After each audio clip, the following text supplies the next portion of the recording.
Hai, Assalamualaikum. Salam sahabat YouTube. Hari ni hari Rabu. Pagi ni ada hujan.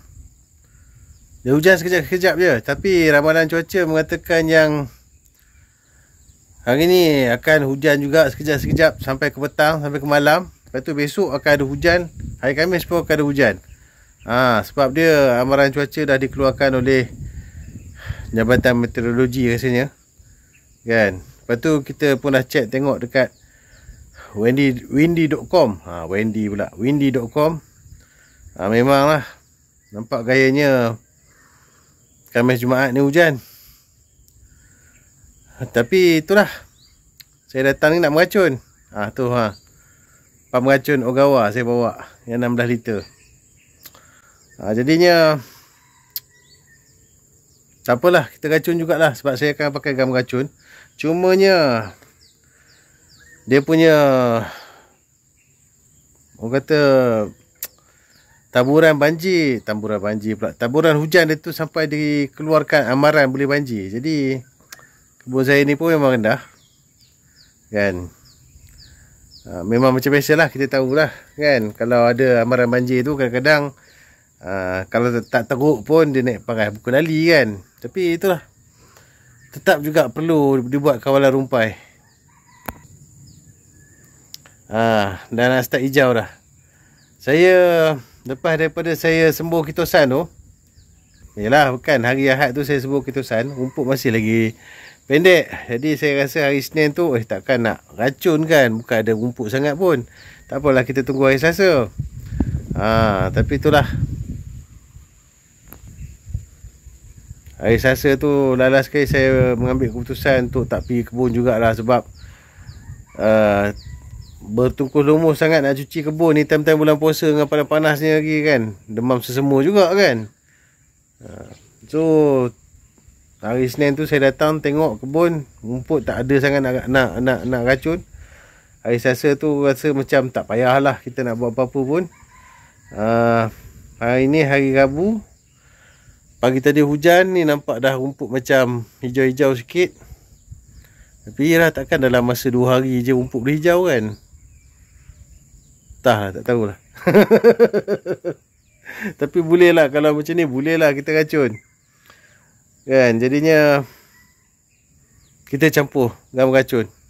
Ni BM Hector 13.5, racun jenis glufosinate amonium kan.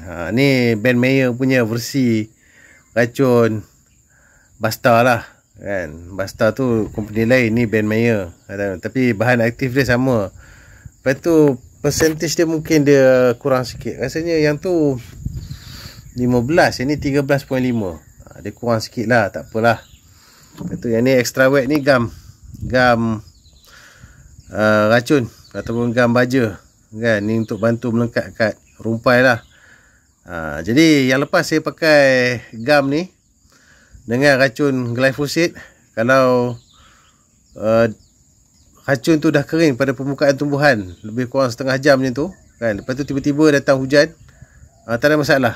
Racun tu dah, orang kata, melekat dan boleh meresap dalam pokok.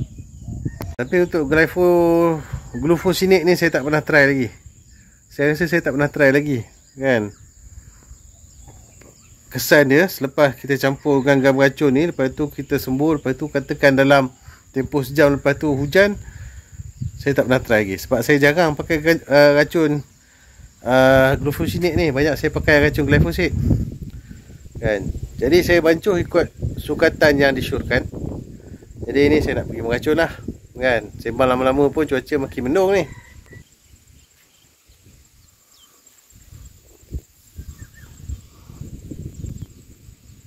Dapat dalam sejam ke apa, dia dah elok kering tu, kira Alhamdulillah lah kan.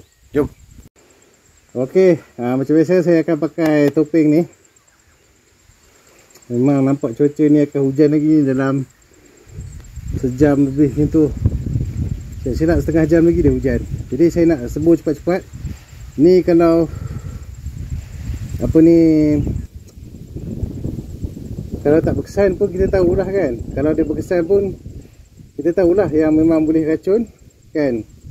Macam tu lah, agap je uji kaji. Walaupun nampak gaya macam nak ugi lah kan, tapi agap je uji kaji.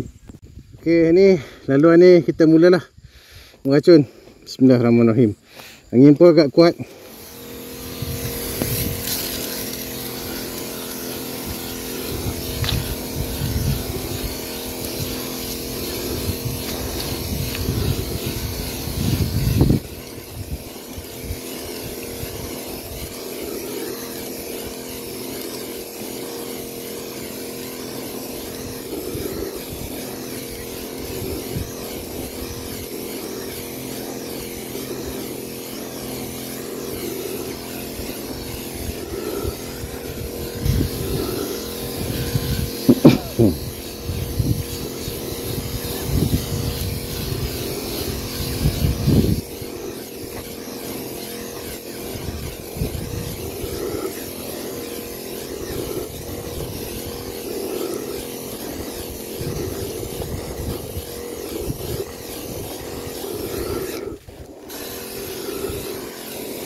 Kita sembur terus ke pokok durian lah.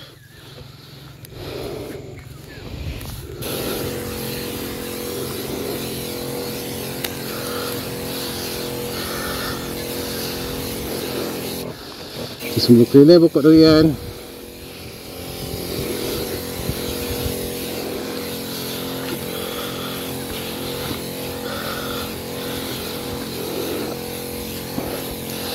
Semburan yang saya buat ni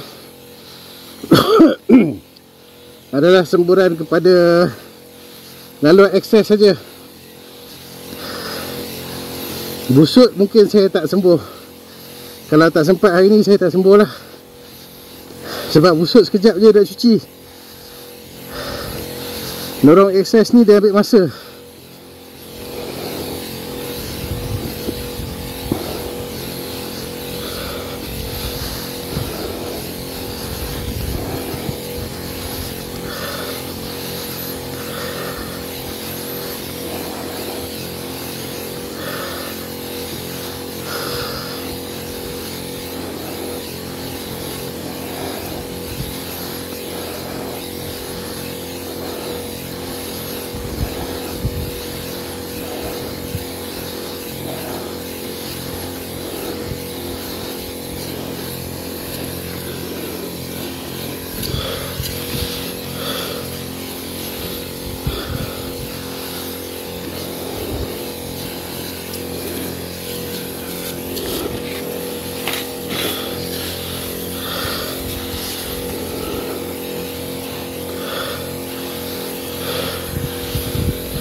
Alhamdulillah, sekarang ni dah pukul 2. Saya pun dah siap sembur lorong akses dan juga semua pangkal pokok, termasuk pokok pisang, pokok mangga, pokok cempedak, petai, jering, durian, star apple.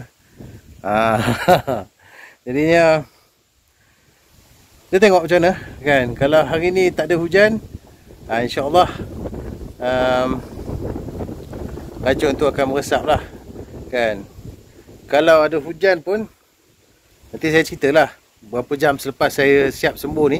Saya siap sembur pukul 2 kan. Berapa jam selepas daripada pukul 2 ni dia hujan. Lepas tu saya dah akan datang lagi untuk sembur baja urea ataupun folia tu. Nanti saya update lah sama ada nampak tak kesan kuning ataupun tak kan. Sebab racun glyphosate memang saya dah pakai gam racun. Dan memang kalau kata kita dah sembuh racun selepas setengah jam. Tu paling cepat tu. Orang kata dah kena hujan renyai-renyai, lepas setengah jam kita siap sembuh, masih lagi dia mampu, orang kata, membunuh rumpai tu. Kan? Tu paling cepat lah. Tapi kalau dapat, orang kata, selepas sejam, kan, baru kena hujan renyai-renyai, kan. Tapi hujan lebat terus, taklah kot, kan, tak tahulah. Tapi kalau hujan renyai-renyai tu selepas setengah jam ataupun selepas sejam tu, kan, tak ada masalah, kan. Memang cepat lah, orang kata, penyerapan racun oleh tumbuhan selepas kita pakai ejen pelekat ni. Jadi untuk kali ni, nanti apa-apa hal pun nanti saya update. Jadinya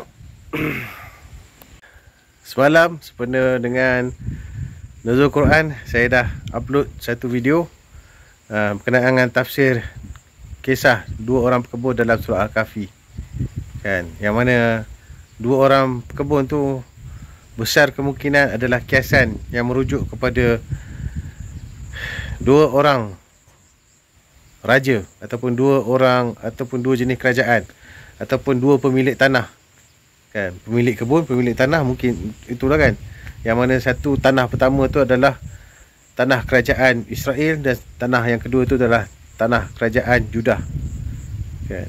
Boleh tengok video saya yang tu lah kalau nak tahu, kan.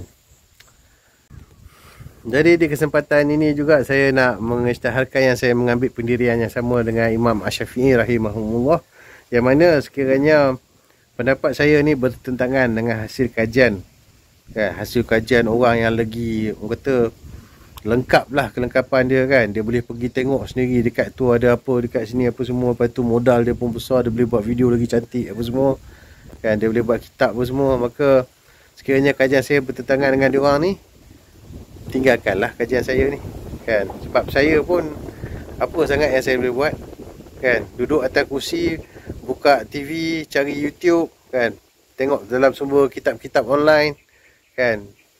Kita tanya chat GPT, kan, aku nak benda ni, tolong carikan aku, ada tak, kan. So itulah, kan. Kalau sekiranya nanti adalah orang buat kajian yang mana saya punya pendapat ni bertentangan dengan kajian dia, kan, dan anda pun berpendapat kajian dia tu lebih sahih, kan, lebih jitu, lebih mantap daripada kajian saya ni, tinggalkan pendapat saya, kan, tak ada masalah, kan. Cuma saya nak, orang kata, mengajak kita ni membuka minda lah. Sebab kadang-kadang ni kita ni terlampau tertutup sangat pemikiran tu, kan. Kita terlampau tertutup sampai kita sendiri pun kita tak sedar, rupa-rupanya kita meniru orang yang sebenarnya dia sendiri pun menolak apa ni, kitab-kitab dia, kan. Contoh dia itulah Nabi Adam, manusia pertama, kan. Sedangkan di kalangan, orang kata, ulama-ulama Islam dulu pun ada yang dah cuba membahaskan perkara ni, yang mana dia orang panggil manusia sebelum Nabi Adam AS ni adalah qabla Adam, kan. Orang-orang ulama-ulama zaman dulu tu pun, ulama-ulama Islam zaman dulu pun dah mula membicarakan kemungkinan ni. Cuma dia orang tak boleh nak buktikan sebab kemampuan teknologi tak sampai, kan. Tapi dia orang dah mula membicarakan qabla Adam. Tapi bila sampai dekat umat kita zaman sekarang ni, kan, kadang-kadang kesian. Cuba tengok apa ni, ahli-ahli antropologi Melayu ni lah, kan, yang beragama Islam ni, kan. Kadang-kadang bila dia nak cerita pasal, kan, yang manusia ni sebenarnya dah berusia 20,000 tahun, dia nak buka mulut tu pun macam segan.